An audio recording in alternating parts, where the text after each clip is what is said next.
100 रोटी वाला ससुराल। सुनो जी, मुझे तो शीतल की बड़ी फिक्र रहती है। उसका ध्यान तो बस घर के बाहर दोस्तों के साथ घूमने फिरने में ही रहता है। उसे कुछ बोलो तो एक नहीं सुनती। मैं तो कहती हूँ इसकी जल्दी शादी वादी करवा दो, वरना लड़की हाथ से निकल जाएगी। तुमसे ज़्यादा चिंता है मुझे शीतल की शादी की। कल ही वो रामपुर वाले मौसा जी को फ़ोन भी किया था।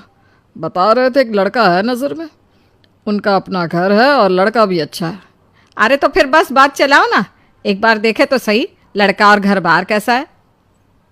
कौन से लड़की की बात चल रही है यहाँ? तुम्हारी शादी की बात चल रही है बेटी। अब तुम्हारी शादी की उम्र हो रही है तो लड़का तो देखना पड़ेगा ना। उफ़ो, मुझे अभी नहीं करनी शादी वादी। ये तो मेरे खेलने कूदने के दिन है। बहुत खेल कूद ली तुम, अब घर के काम धाम सीखने की कोशिश करो, समझी?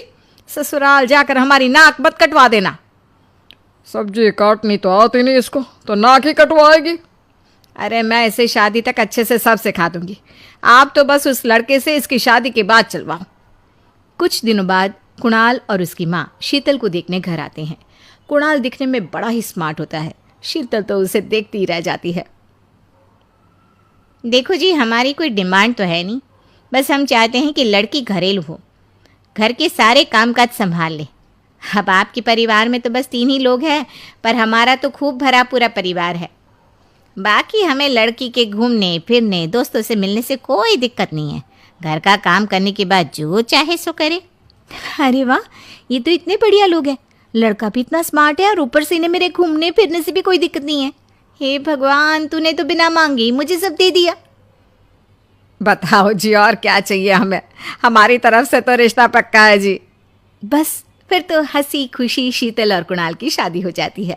शीतल मन ही मन बड़ी खुश होती है और उसी खुशी के साथ वो अपने ससुराल में कदम रखती है। आओ बहू, तुम्हारा अपने ससुराल में स्वागत है। ये मिलो अपने परिवार से। ये तुम्हारे ससुर जी, तुम्हारी ननद सुनीता और गीता, सुनीता के पति राजेश और उनके 2 बच्चे राजू और चिंटू। ये ना हमारे साथ यहीं रहते हैं।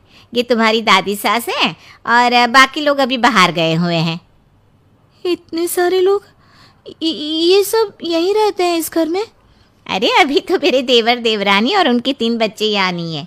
उसके मायके में भी शादी थी ना, तो बस वहीं गई है। कल तक आ जाएंगे। हे भगवान, ये घर है या धर्मशाला? ये सब एक साथ इस घर में कैसे रहते हैं? मुझे तो पता ही नहीं था इनका इतना बड़ा परिवार है। अब समझी कि कोई डिमांड क्यों नहीं की इन्होंने। ये सब चाल चले मेरे साथ। अरे बहू, खड़े खड़े क्या सोच रही हो? चलो अपने कमरे में जाकर आराम करो। जी माँ जी। अगले दिन शीतल का ससुराल में पहला दिन होता है। शीतल रसोई में जाकर सबके लिए खीर बनाने लगती है। तभी उसके ननद सुनीता आती है। अरे वाह भाभी, आज क्या बना रही हो? बस दीदी, आज वो पहली रसोई है ना, तो खीर बना रही थी।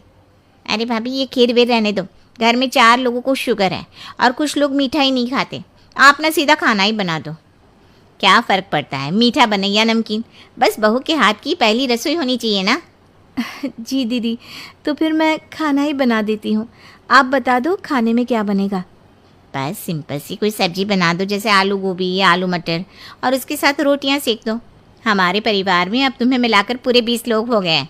15 बड़े और 5 बच्चे। बड़ों की 6 और बच्चों की 2 के हिसाब से रोटी बना देना।